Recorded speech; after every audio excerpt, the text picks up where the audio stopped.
Welcome everyone to NAPCAN's 6th webinar in our National Child Protection Week series.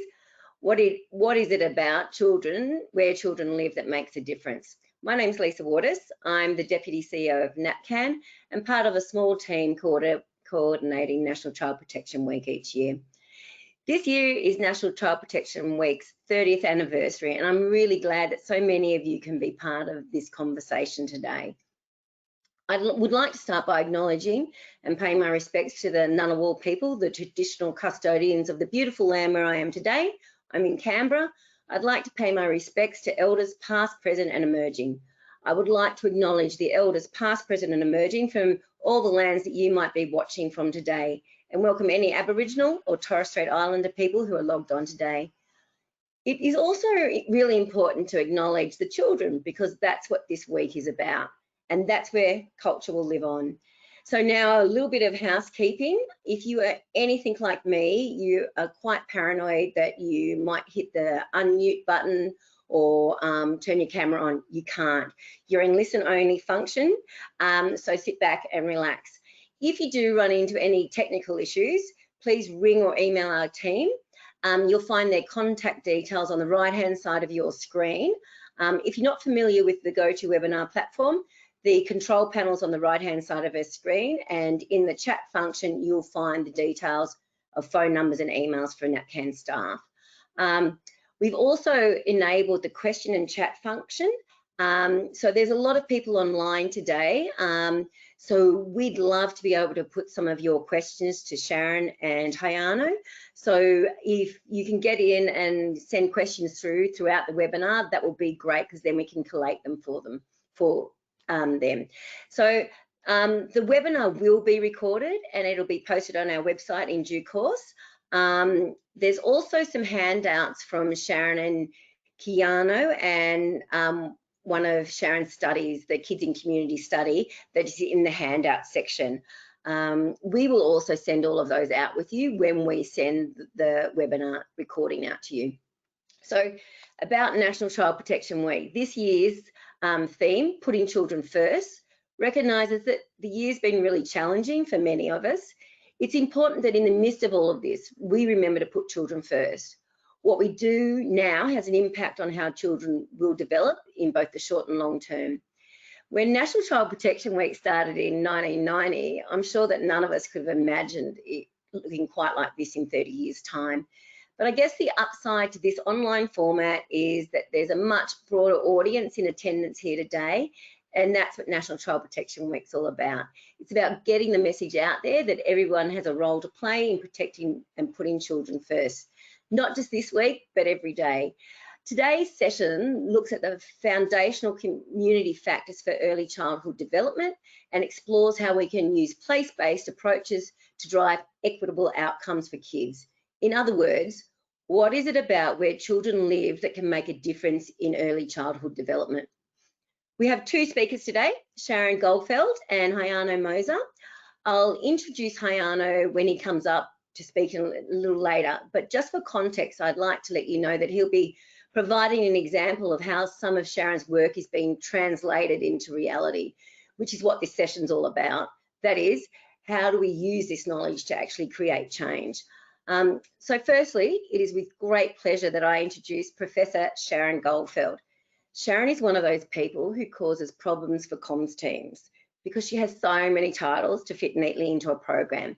She's the Theme Director, Population Health and Co-Group Leader of Policy and Equity at the Murdoch Children's Research Institute.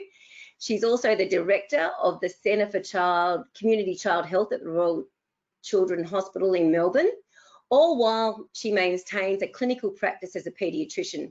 In other words, she's like super smart and seriously passionate about this issue. She's also playing her part this National Child Protection Week, in that this is the second NAPCAN webinar in 2 days that Sharon's partaken in.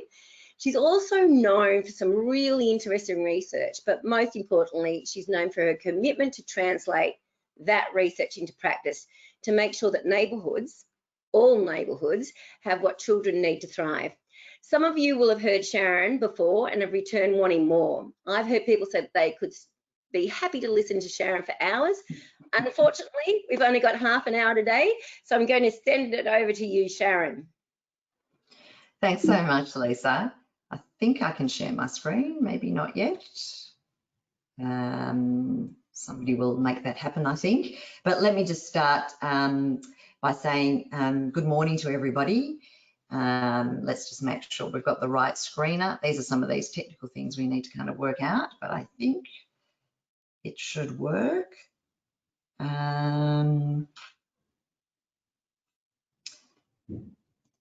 Let's just hope. So somebody can obviously text me if that's not the right screen. I'm hoping it's the right screen. So good morning, everybody. I'd like to start by also acknowledging the traditional owners of the land on which I'm standing on, which is the Wurundjeri people of the Kulin Nation, and to pay my respects to elders past, present and emerging, and particularly any Aboriginal or Torres Strait Islander people here on the room today, the virtual room. It's a very strange thing, this giving presentations virtually. I was just saying before that, you know, I don't know whether I'm kind of hitting the mark. I don't know whether I'm being vaguely entertaining, amusing, or any of those sorts of things, but I'm hoping I'm all of the above, and you can certainly put through any comments for any feedback. I'd be very grateful. So today, I've had the great honour of actually presenting yesterday and today, and what I really love in National Child Protection Week, this is actually a whole agenda around prevention. In other words, how do we make Australia better for kids? And in particular, today's talk is how do we make place an important part of driving equitable outcomes for children. So I want to start with this quote. I always start with it. It's by Fiona Stanley, Sue Richardson and Margot Pryor, just sort of anchoring us to this idea of a society that is good to children is one, with the smallest possible inequalities for children, with the vast majority of them having the same opportunities from birth for health, education, inclusion and participation. So this is the aspiration, right? And this is what we want for our kids. But just following up on that quote by James Heckman, a reminder to us about the importance of early childhood, and that once a child falls behind, he or she is likely to remain behind, and impoverished early environments, and environments in the broadest sense is important here, are powerful predictors of adult failure on a number of social and economic dimensions. In other words, early childhood is important, really important for setting us up for the human capital of the future. So often we think about the N of one, and I'm a paediatrician. I see children with poo problems. That's my specialty. It's okay, I guess, to talk about it. It's almost lunchtime. I think you can talk about poo after lunch. And so as practitioners, we often think about the N of one, and that's really important. But in reality, we really want to know about how we can keep populations of children healthy and developing well. And I don't think there could be a more important population of children to keep healthy and well than those children who find their way into the child protection system.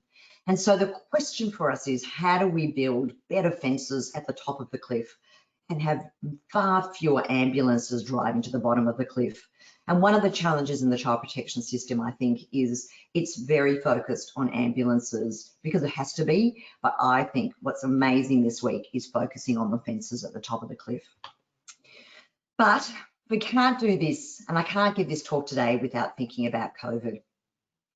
And this is really what 2020 has been like for us, for a number of us struggling in all sorts of situations and seeing families struggle in all sorts of situations across our country, and no more so than poor old Melbourne, where I am, where we're really seeing both parents and children start to unravel in a really significant way. But it's worth reminding ourselves that child health inequity isn't starting with COVID, and that we've had this idea of inequity.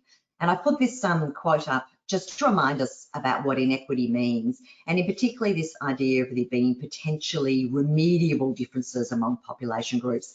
In other words, these are the sorts of inequalities that we should be able to do something about. And of course, when we're thinking about service delivery and the sorts of things we're offering to families, this is kind of where you need to move beyond the rhetoric of equality, so everybody getting the same, where you can see that produces unequal outcomes, to equity, where we're giving families according to the need, and those who need more get more. But in reality, this is what we offer. And if you want to, you might just go, oh, that's not Australia. Well, here are some statistics for you. This is the proportion of children who are developmentally vulnerable on 2 or more domains of the Australian Early Development Census. That's our national census of early childhood development. So this is kids who are really not doing so well by the time they start school. The 18% number is the children in the richest areas, in the poorest areas, sorry. The 6.7% are the children in the richest areas. So 3 times the difference right here, right now in Australia between the richest and poorest areas in terms of children's development. So this is real, and it was real before COVID. And this is again looking at the same data, but this is developmentally vulnerable on 1 or more. And you can see the difference in every single state, but particularly the territory, between children in the lowest areas and the highest areas. This is on developmentally vulnerable on 1 or more. So you can see those differences between, I don't know if you see my little arrow here, but the dark blue and the light blue in every single state and territory. Let's look at some other ones. This is looking at education. Very nice little study done by the Grattan Institute. You can see the yellow line is children whose parents had, or mother in particular, had a below diploma education. Orange is diploma and red is degree or higher. And you can see already from grade 3 and then how much worse it gets by the time you get to year 9. In other words, this kind of intergenerational distribution and revisiting of poorer outcomes for kids happens. So parents with higher degrees, their kids do better. Parents with poor education, their kids do worse, and so it goes on. So getting kids doing well by grade 3 makes a big difference. I thought I'd share these data with you. This is from Karen McLean, who is actually a PhD student of mine, but she is a paediatrician. This is some really interesting data looking at children in out-of-home care and looking at the health care they get. Now, there are a whole lot of national regulations around this. What you might like to see is the proportion of children that have seen a GP. This is children who have entered out-of-home care, so it's pretty significant, right?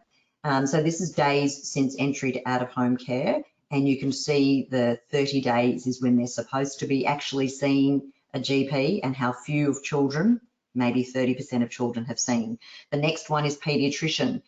3 months you're supposed to have seen a paediatrician. Look how few have actually seen a paediatrician. This is a little intersection here, so it's about less than 25%.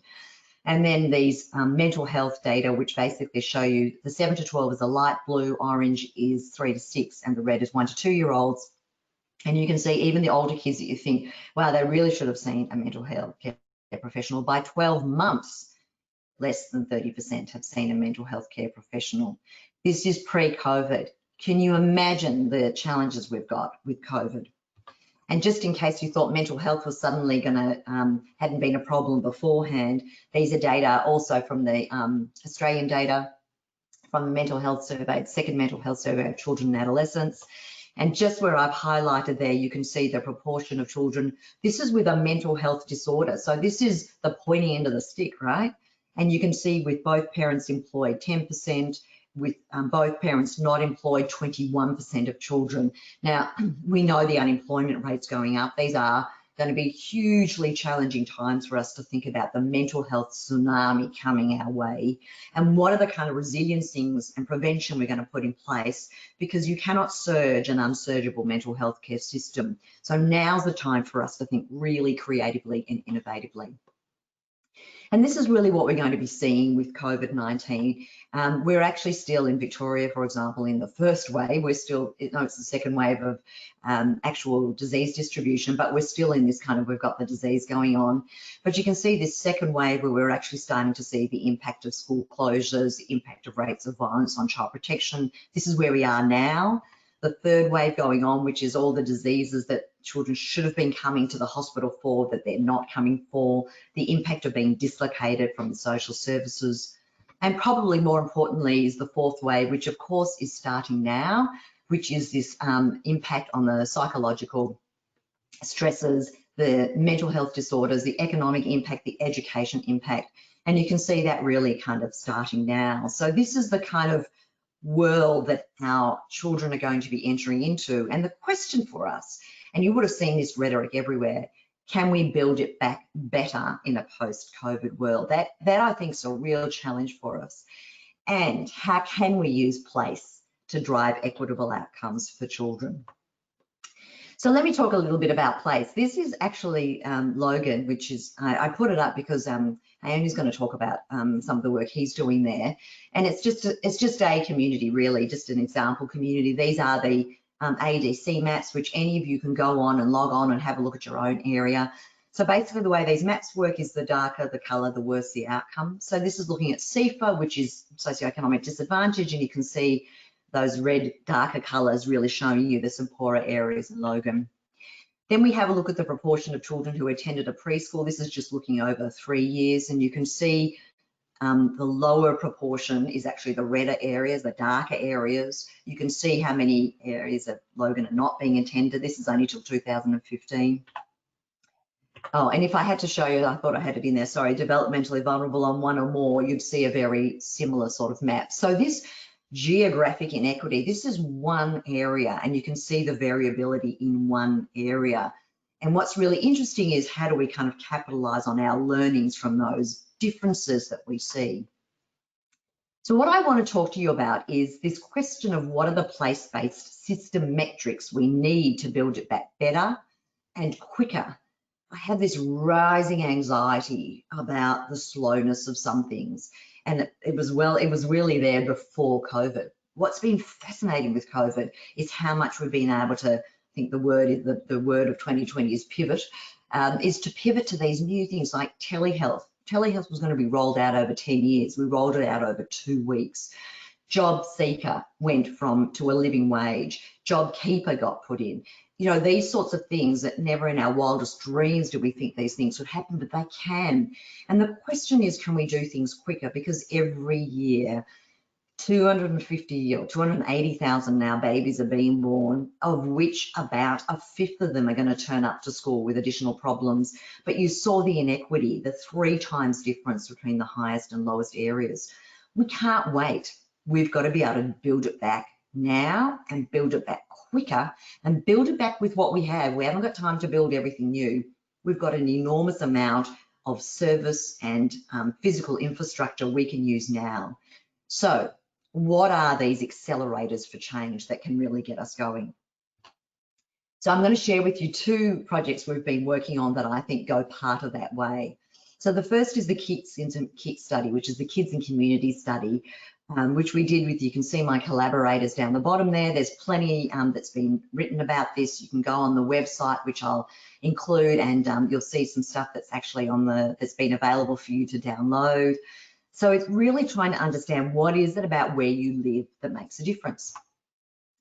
These are the project partners. I put them up for a couple of reasons. First of all, to show you the incredibly broad amount of interest across state and territory governments, health and education, and the not-for-profit sector in looking at this. And the second is to say, whenever you do a project like this, make sure you try not to have this many project partners unless you really don't value your blood pressure. So we looked at the Australian Early Development Census. Remember, I just talked to you about that. It's a national census of child development, gets completed every 3 years. The 2018 isn't up there because we didn't use 2018, but there is 2018 data, and you can see the extraordinary completion rate.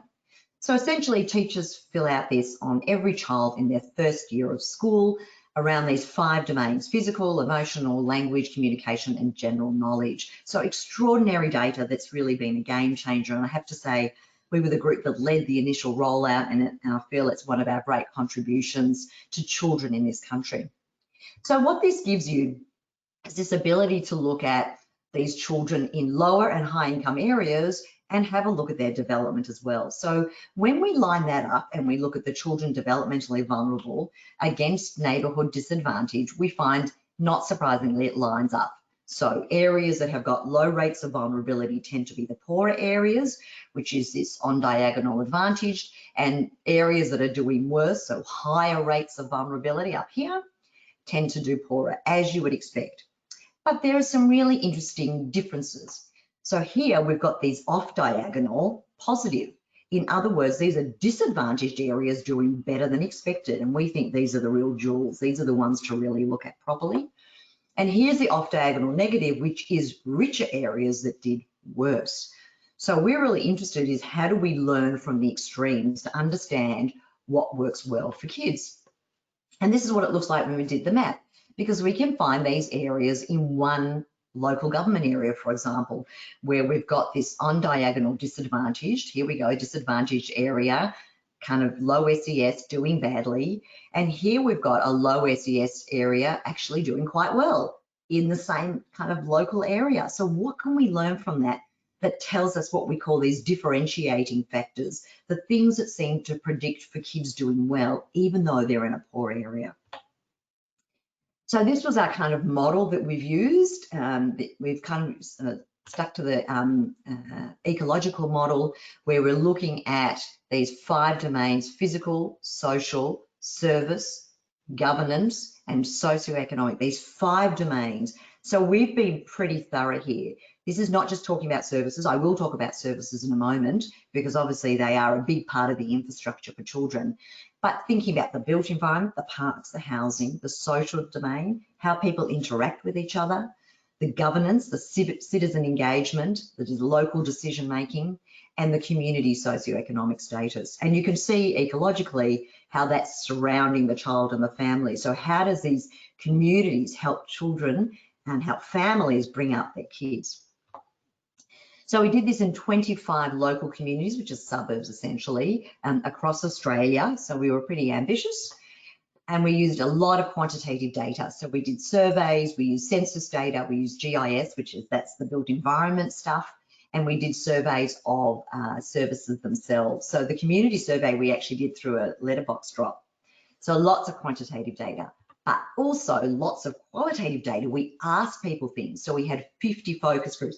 And if anyone has a burning desire to do some research around this, we have lots of data. 136 interviews, and we did local policy analysis. So this is a huge amount of qualitative data. So then we had to make sense of it. And what we really found was, rather than having this kind of sense of indicators just sitting on their own, we actually had a story to tell about these foundational community factors. That is, factors that lay the foundations of a good community for children. The idea that, wow, if we could actually get communities going out and doing the qual stuff, actually talking to families and stakeholders, and the quant stuff, doing some of this measurement, we would get a much better sense, and the community would get a much better sense of where do we sit in terms of these foundational community factors, and what could we do next that would really launch us into making a difference. It might be, you know what, we don't have enough parks, or it might be, we don't have the right built environment here, or it might be, we don't have the right governance arrangements here.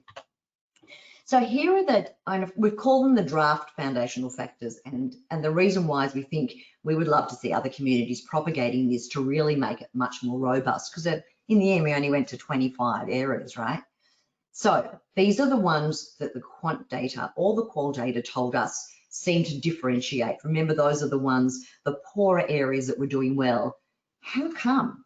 So here are some things. I'm not going to go through each one of them because we don't have enough time, but the income one was really interesting, because even though these were 2 poor areas, the areas that had a bit more diversity, so still poor, but a bit more diversity, were doing better.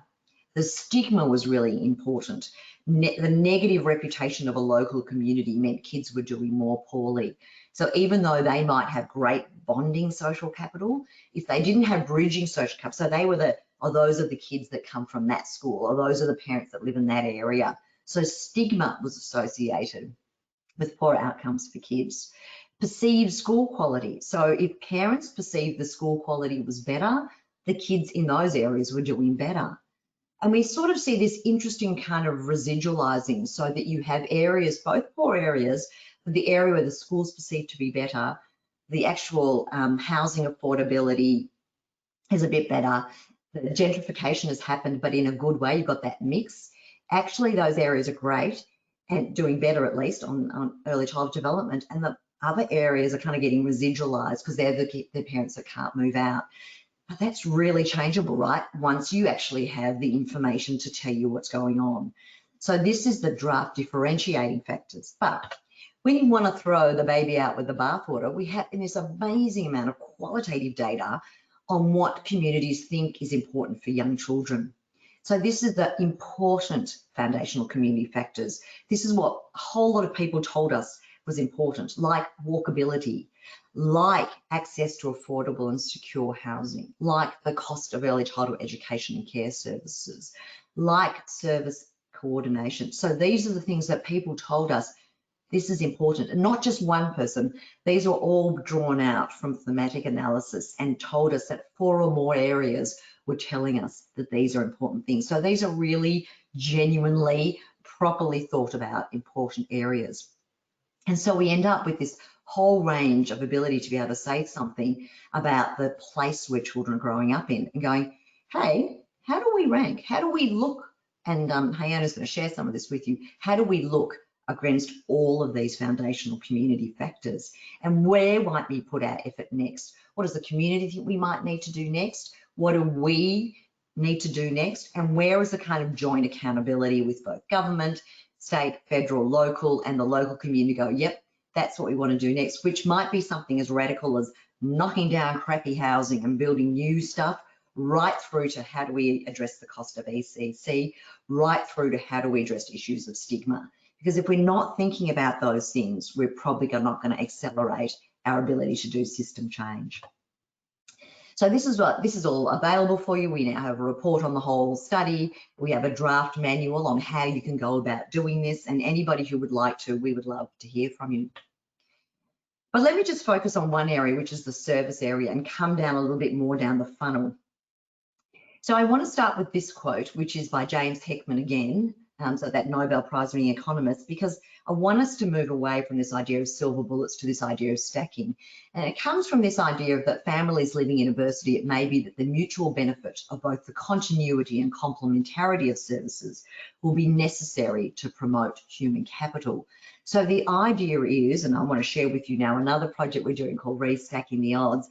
The idea is maybe we need to look at our service system and think of it very differently, not as single services, but actually as a platform of taking children to grade 3 with a whole lot of different outcomes. So this is called Restacking the Odds. It's aimed to reduce intergenerational disadvantage in Australia. And the way that it wants to do that is saying, can we use our existing service system to get kids to grade 3 kicking goals? That's it. Because if you're kicking goals by grade 3, your life trajectory is fundamentally different. It's an arrangement of what I call the unusual suspects. So the Centre for Community Child Health, the Murdoch, so we're basically an academic organisation, SVA, which is an education not-for-profit, and Bain & Company, which is actually an international consulting firm. And I think these are the sorts of unusual suspects and unusual paradigms we need to bring to the table to help us to think differently. And you can see down the bottom there, you'll have this information as well if you want more information. So here's the hypothesis. 5 key areas. What about if we could just get 5 things right? So onto your left, you'll see the continuous platforms, which is antenatal care, early childhood education and care, and the first 3 years of school. And complementing that and targeting the parents themselves, sustained nurse home visiting and parenting programs. Now, what we said is, what about if you could just get those 5 things right? Because a few things we know. Number one, a version of these 5 things pretty much exists in every community in Australia. And number 2, we've got enough evidence to say what we should be doing in each of those 5 areas. And then we've designed a whole series of lead indicators to tell us, is the service system moving in the direction we want it to move, if in fact our theory is we want to hit those outcomes. So say we want to hit those ADC outcomes, but hey, we're a service. How do we know what we're doing tomorrow is going to be different to today that will lead us in that right direction? And what we know is without these lead indicators, you can kind of get lost along the way. And this would be the same in business, right? If you want to hit your triple bottom line, you've got to have these indicators to tell you where you're going. And these lead indicators and this triple bottom line is about quality. Do we have the right quality of service? Quantity, do we have enough of it? And participation, do people come? And of course, solving those 3 problems might be quite different. In the end, this will give you a heat map, which is the next bit along, the priorities within communities. So you know, well, do we have a quality problem in antenatal care? Or do we have a quantity problem for sustained nurse visiting? Or do we have a participation problem in, say, ECC? And with that heat map, a sense of where do we prioritise our effort? Again, these metrics designed to drive change within communities. And of course, that gives us interesting data at the local level. So why are non-English speaking children not coming to ECEC? Or it turns out in all the communities, non-English speaking kids aren't coming to ECEC, in which case, what are the broader policy levers and what are the actions we might take? So you can see how that takes you through to this end-to-end idea of what are the data we need for local change and what are the data we need for policy change. And this lead indicators, I think the best analogy we can use is this idea of when you're watching a footy match or a soccer match in this case. So we wouldn't normally just go, okay, we don't really care what happens along the line, we only just want to know the outcome. Can you imagine that? Can you imagine at a kind of game where you didn't know the score along the way? Because that's exactly what we're doing in our communities. We don't have the data along the way. So it's like saying at the end, we'll just tell you the score at the end. That would drive everybody nuts. And that's why we need lead indicators, because we need to know the score along the way before we get to the outcome.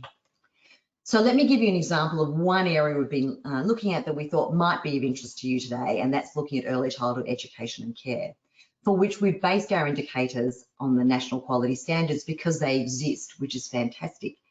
And they've got 7 actual standards, but actually 1, 4, and 5 is the most predictive of child development outcomes. Doesn't mean the others aren't important, but 1, 4, and 5, when you look at the data and the research, they're most predictive of children's outcomes. So we said, what about if we re-look at all the ECEC in Australia and repurpose it looking at just 1, 4, and 5 and needing to be exceeding on those? And it turns out when you do that, what's really interesting is, this is the one of the bars on your left show you what the national quality standards look like and how many are actually exceeding. But when you raise the bar, you can see how many fewer are actually exceeding. So this idea of not tolerating mediocrity, of really taking this equity lens of high quality, means that we need to be kind of honest about what exceeding looks like. And this is what it looks like at a local community level. So we get participation data. So we look at, for this in particular, we look at the children who are attending, not enrolled, it's attending over enrolled. And you get a very different figure to enrolled over the population, which is often what we see. When we look at attending over enrolled, we actually see that 68% attend less than 15 hours a week in some of these low income areas. But this is across a whole area, so it's mixed, right? Then we have a look at quality, and only 7 out of the 23 meet our standard. So in the poorer areas, less children are coming and it's of less quality, and there's plenty of it because actually the children who are enrolled are not coming. So you can see that straight away it's trying to tell you something, and then you end up with this kind of traffic light. So actually there's enough, the quality's average and the participation's low. So hey, we need to find out a bit more about participation. How do we do that? How do we do that locally? What's going on here? But without these data across the whole system, you wouldn't know. And I can tell you getting these data is not so easy. So it's not surprising that people haven't tried to get it. So here are my last couple of slides. I don't want you to feel despondent that this is not ever possible, because it is possible, and we've done it with immunisation. So this is 2016 data of 2-year-old fully immunised. And if you just cast your eye across the top of those numbers, you can see how similar they are, whether or not you're Indigenous, not Indigenous, remote, or socioeconomic status, pretty much the same. So when we put our mind to it as a country, we can absolutely pull off equity of outcome. And the question for us is, can we really do this for child development? Can we get kids kicking goals by the time they get to grade 3? And can we do it at place using the systems that we have and maybe the impetus of COVID to really accelerate system change? And so I'm going to end with this quote because it's so beautiful, and it's by Gabriella Mistral. If you've seen me speak before, you'll know I use this quite a bit, but it's maybe more important than ever now. We're really feeling it very deeply for children at the moment. And she writes, many things we need can wait, the child cannot. Now is the time his bones are being formed, his blood is being made, his mind is being developed. To him we cannot say tomorrow, his name is today. So that's my last slide. I thank you very much. And I think I hand back to you, Lisa. Magic will happen and I'll no longer be on the screen. That's what I'm hoping for. I'm magically back and you're going to magically disappear. Thank you, Sharon. I told you she was super smart and super interesting. There's some great questions coming through. There's over 400 people online, so keep them coming through so that we can use them in the end session. I'd now like to introduce Hyano Moser. No one is more passionate about outdoor play than Hyano. After 10 years working in outdoor education, he established Nature Play Queensland. He now works for Logan Together, where he's had the important and fun-sounding job of setting up neighbourhood play networks. By way of introduction, we'd like to play a 3-minute trailer about the project that Hyano will be talking about today. And by the end of the video, you'll feel like you already know him. Keep an eye out because you'll also see a glimpse of Sharon in there. And after the video, we'll go straight to Hyano. Okay, thank you. How do we find the balance for our kids again? How do we give them our kids their neighbourhood back? How do we find that balance between the screen time and the green time? Our neighbourhoods are our children's first wider place outside of the home. Kids are going to be curious, they're going to want to know what's out there, and they're going to want to connect to it. I think if we fast forwarded 5 years and if the kids were all out on the street and playing, I think they'd feel a more community, connectedness to our community. I think it's really important to be part of this project because I really want my children to experience what I did when I was a child. I think it is possible that kids can go out and play independently, and I think we can get to that point, but as a community we all need to come together to do that. Do we have villages? Do we have communities, neighbourhoods that support a child? What are our connections? What are the quality of our connections in our neighbourhoods? I live in a street cul-de-sac that's got about 8 homes in it, and you never see a person because they drive in the street, they hit the remote, the door goes up, they drive in, everybody gets out, the door goes down, and you don't see anyone, you don't see any children. And there's children in every house, so you just do not see them. I feel like parents are scared. I'm scared because it's just that, I don't know, that unknown. We can't do it these days? No, definitely not. I don't trust anyone these days. You know, you just don't know, and it's very uncertain. Because you don't know who's out there. We can't go down there or we'll get stolen. It's quite a complex world for us out there now, and a lot of pressure for parents to be a lot for their kids, where we simply went out and played, just by pure accident. I don't think my parents thought this deeply about any of it. How many people do you want to turn up? Heaps. 100 people. So this park will be full of kids. Poor James is peering through everyone's fences and windows and car doors to look for signs of children. Prime playtime right now. We should be seeing streets full of children. We are continually raising a generation of risk-averse, anxious children. They lack confidence, they lack self-efficacy. What we do is go to each other's houses, so the kids start to know how to find each other. We've had high climbing in trees, bike riding down steep banks, turned into a team building activity, into a fear killing activity. The whole behaviour's changed. The stability and cohesiveness of our local neighbourhoods are under threat. What is it about a community that makes it good for kids and particularly good for child development? These kids just need to find each other here, and the families talking more. It's because play doesn't count that children are free to try new things. I'm super excited because today we find our communities for kids.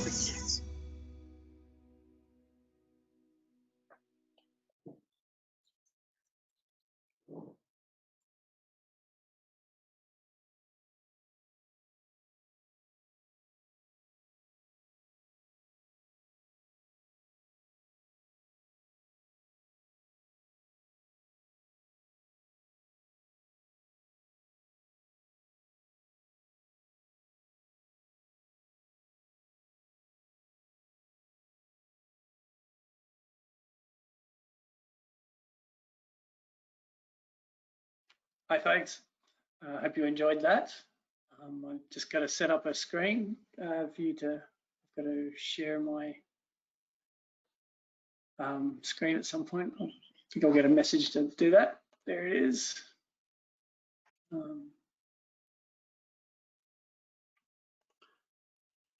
Great, hopefully you can see that. Thanks, Sharon. Thanks, Lisa. Thanks, NAPCAN. And hello to everybody. I'd like to begin by acknowledging the traditional owners of the land of where I am and where my children are growing, and that is the Wandjarraba people, which is based at the foothills of Tamborine Mountain in Queensland.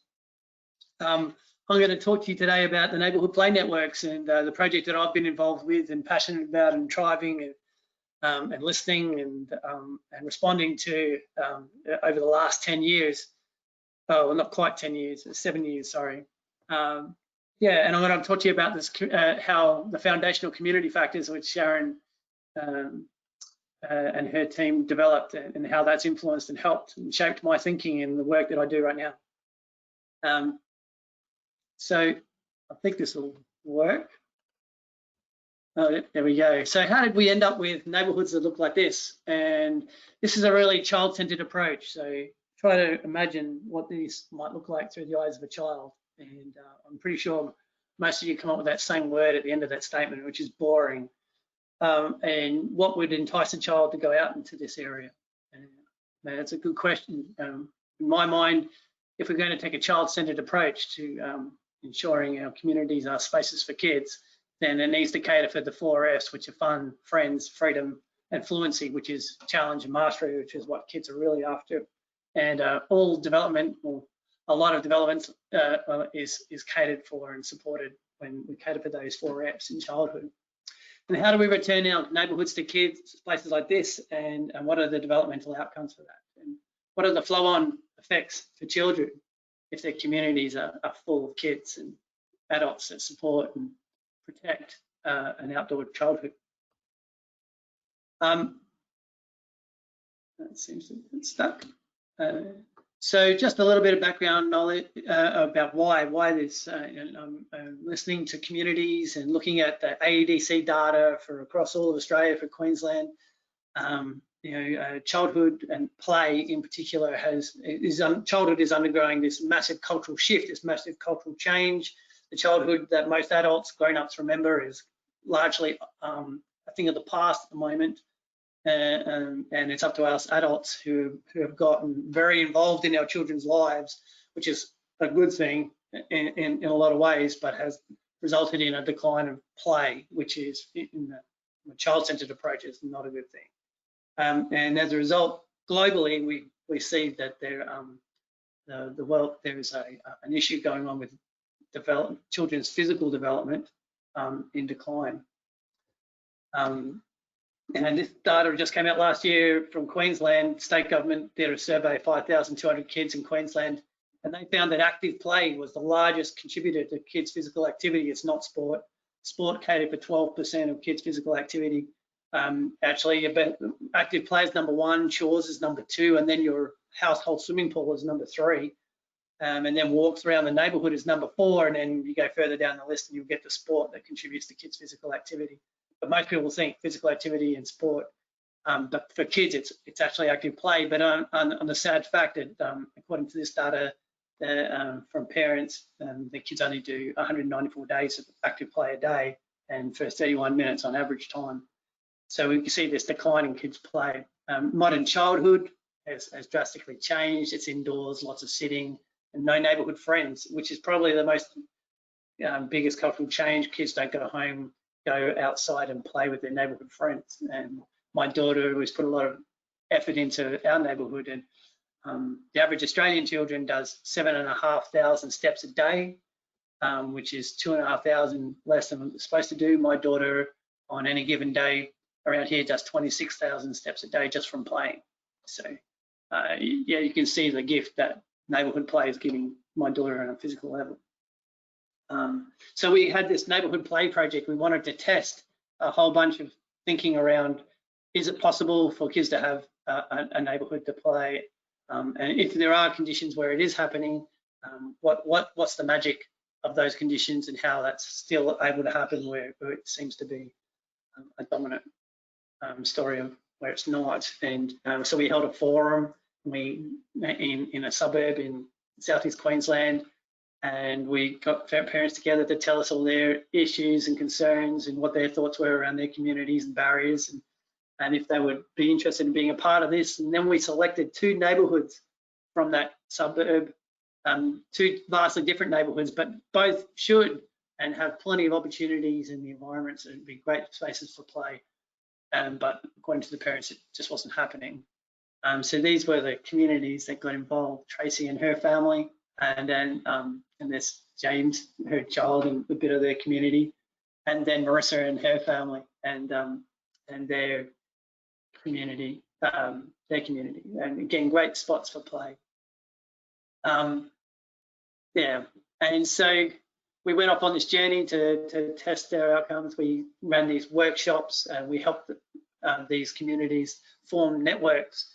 Over 6 months, we worked with these neighbourhoods, and to varying degrees, we helped them establish a plan for action. We helped them support to locate and support, find other families in those areas which are willing to get on board. And to varying degrees, they're both still going, one more than the other.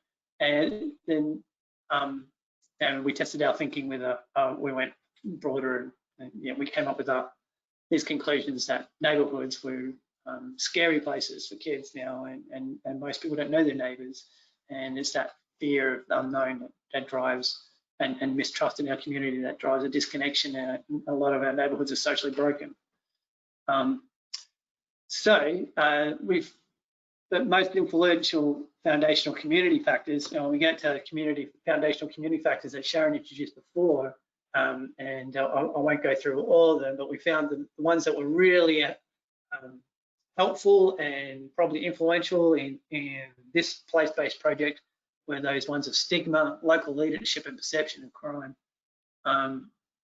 It seems to be that one of the communities that well, a little bit. There's just a little bit of information about these communities. One of them, Riverbank Estate and Rangeview, there's definitely an income gap there in terms of the differences. The size of their blocks were different, and in terms of their education was different, gentrification was different. There was lots of differences going on. Housing tenure was a big one. The Rangeview Estate had 82% owned, whereas the Riverbank Estate only had 50% owned. And there was a higher degree of public housing in the Riverbank area, whereas in Rangeview there was none. And then if you looked at stigma, in the Riverbank area, there was high degrees of stigma. But both of them did to a certain degree. There was an event that happened in this area. Everyone knows the Daniel Walkham case, which it was close by in this space, and that had a huge impact. But in the Riverbank Estate, they also had a few stories of local attempts at childhood abduction, which had a big impact on children's mobility. And then there was also the perception of crime, which was a high level of crime in perception of crime in Riverbank, whereas in Rangeview there was a very low level. But then when you got down to the local decision making, this is where this project, this neighbourhood play project, really seemed to fill the gap. There seemed to be before that a very low level of decision making, local decision making, where this program gave the local community, the mums, and the children a chance to do something and make something happen. And it gave them a space to feel like they could make change. And they grabbed that with, I was really, I mean, there was lots of people who didn't get involved, but there was lots of people who did, and were very passionate about this, very keen to drive it forward, and they're still driving it. So it was an empowering process for all involved. And for the parents, they were talking and bonding. They were becoming champions in their communities. They had ongoing communication channels, understanding the barriers. They shared language around the importance of play for them. And for the children, it gave them a voice, and it made them feel they were valued and catered for in their community. And they had first-hand experience now of the play value of where they live. and they're connected with local friends, and they know how to access play buddies, and they're building an identity of somebody actually in that place. So their developmental needs are now being supported by their neighbourhoods, the place that's contributing. Where am I now? I've left NCPW Queensland. I've taken this role with Logan together and to roll out a series of these neighbourhood play networks across the Logan area, and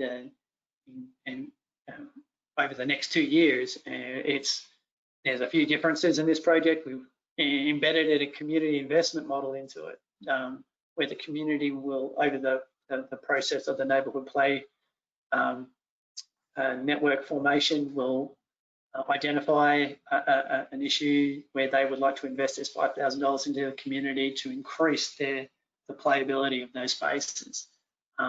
We also we've built a Logan-wide play capacity building strategy. That's an identified area where kids are there's varying levels of play quality happening across Logan.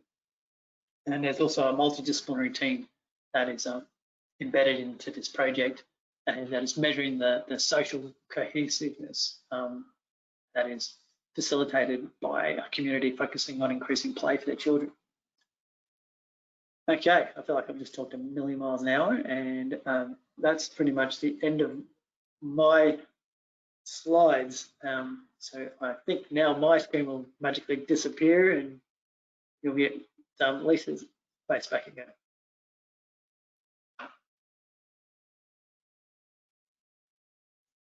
Oh, I can't hear you, Lisa. Yeah, Hyano, you need to stay there, and I'm also going to bring Sharon back now to answer a few questions. My apologies, I know that there's been some issues with the sound. Hopefully the recording will not have those glitches in it, so fingers crossed. Okay, I think we're going to bring Sharon back for, yeah, there she is. I love it. It's like magic, isn't it? We've had quite a few questions from the audience, and which has been fabulous. So I might start. We've had a comment that we cannot address all these issues without creating awareness of mental health issues, especially with people from a CALD background. So the second part of that question, and related to this, we've had questions from the audience keen to know if you've seen what an ethnic cultural mix of neighbourhoods do well versus not so well in the ECD. Wondering whether there may be some high non-English speaking population suburbs where children's educational outcomes may not be so poor as in the SES data suggests. So have you got any specific research or comments about communities with higher or lower CALD populations? I can. You go first, and I'll talk about kids themselves. Thanks. I just would love to say that you know, Logan's a very largely culturally diverse community, and I've learnt lots over my short period of time there already about the influence of on people moving into Logan, immigrating or seeking refuge in Australia, and there seems to be a high degree of tendency, like fluctuations of people moving into these communities and then moving out, and people coming from a village think culture where they have the whole village looks after the child, and moving into a suburb in Logan where the streets are empty, and there seems to be a perception of fear from I've heard stories that there's a perception of fear of why are our streets empty. So there must be something wrong with this community if they're not letting their kids out to play, because they've come from communities where kids are playing all the time and people are looking after these children, and that's driving one of the reasons why they move from these communities. So building these, it creates an exciting opportunity to I suppose, use that village think and support that village thinking to grow communities in Logan where they don't feel like they have to move, and they can be in those spaces and create those villages. And the neighbourhood play networks has been one of those identified solutions that we're going to potentially use as a way to support that thinking. So yeah, there's been some interesting feedback around the way that the different cultures moving into this group, into these areas, and how to support their needs. I might respond about two things, Lisa. One is in regard to children's development. The children who are actually bilingual do much better than kids who are monolingual. And I use that as a kind of centerpiece for the importance of culture and language and the importance of families maintaining culture and language. And I think that's really important. So when I grew up, I didn't speak English when I grew up. And then my parents were told you can't talk to your child in that other language. You have to talk to them in English. Now I'm old and things have changed. But that sort of idea that children shouldn't somehow speak their family they speak, the language they speak with their family at home, or that families shouldn't do that, I think still is in there. So I just wanted to put it out there. Children who are bilingual do better at school than children who are monolingual on average. The second thing is that some of the data that we've been finding through the Restacking data that shows us that, for example, non-English speaking families weren't going to preschool. Those sort of data allow a community, and I'm sure Hyano's experienced this, to really get in underneath and talk to families and try and understand the why. So rather than it just being a statistic, it's actually, well why, and what's sitting behind that, and what are the kind of cultural norms for those families that we could maybe get at and understand. And it turns out in one area, it wasn't just a cultural norm. You didn't send your kids to preschool. That just wasn't the kind of thing. But what you did is support a playgroup. And so there was this idea that you could use support a playgroup then as a bridge into preschool. But if you didn't know the data, you wouldn't know to actually ask the question, and you wouldn't know to come up with the solution. So I think there are lots of strengths in our cultural diversity. I'm just not so sure we're good at tapping into them. Thank you both for that. We've only got a few minutes left, but I think that this might be just a quick take home on this one. One of the audience attendees said, I'm concerned that the livability of new housing developments does not genuinely consider how children will live well in that community. Everything from where and how to play, how to move around. And in your video, Hyano, we saw that kids are often reluctant to play outside and have neighbourhood friends. How do we combat the stranger danger, boogie, the sense of safety, which is the most quoted deterrent of free play? We know that those are most at risk in the community are isolated children. What's your thought on that? Well, there's a few easy, quick things we can all do, everyone. And that is you can play in your front yard, not your backyard. And if you don't have a front yard, play in your driveway. Play somewhere visible. That is probably the main thing. Kids need to know where they can find other children, and the only way they can do that is if they can see them.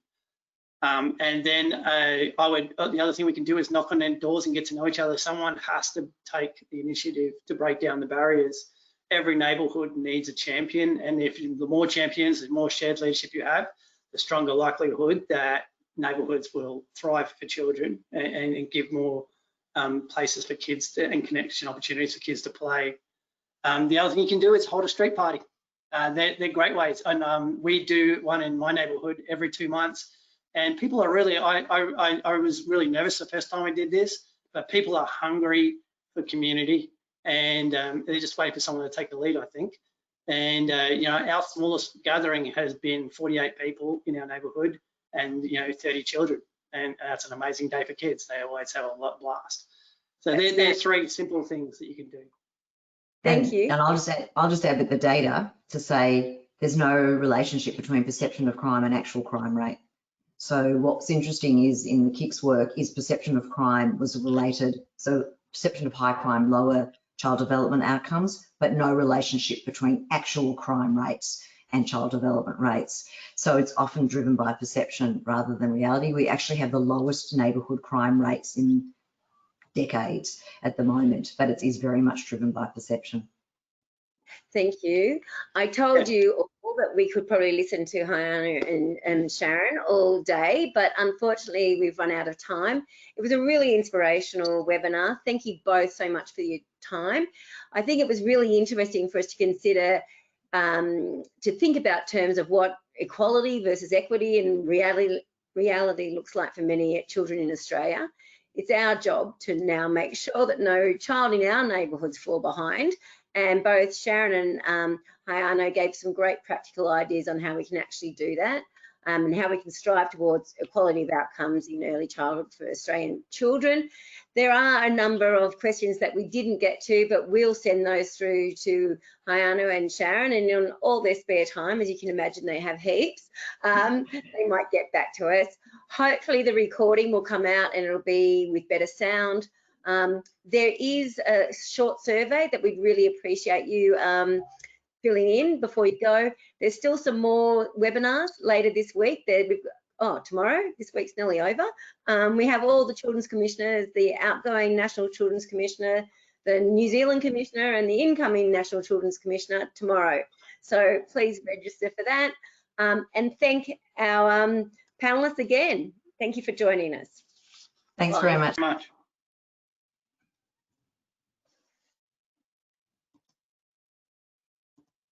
Is that it? Yeah, it is. Okay. Talk to you soon. Thank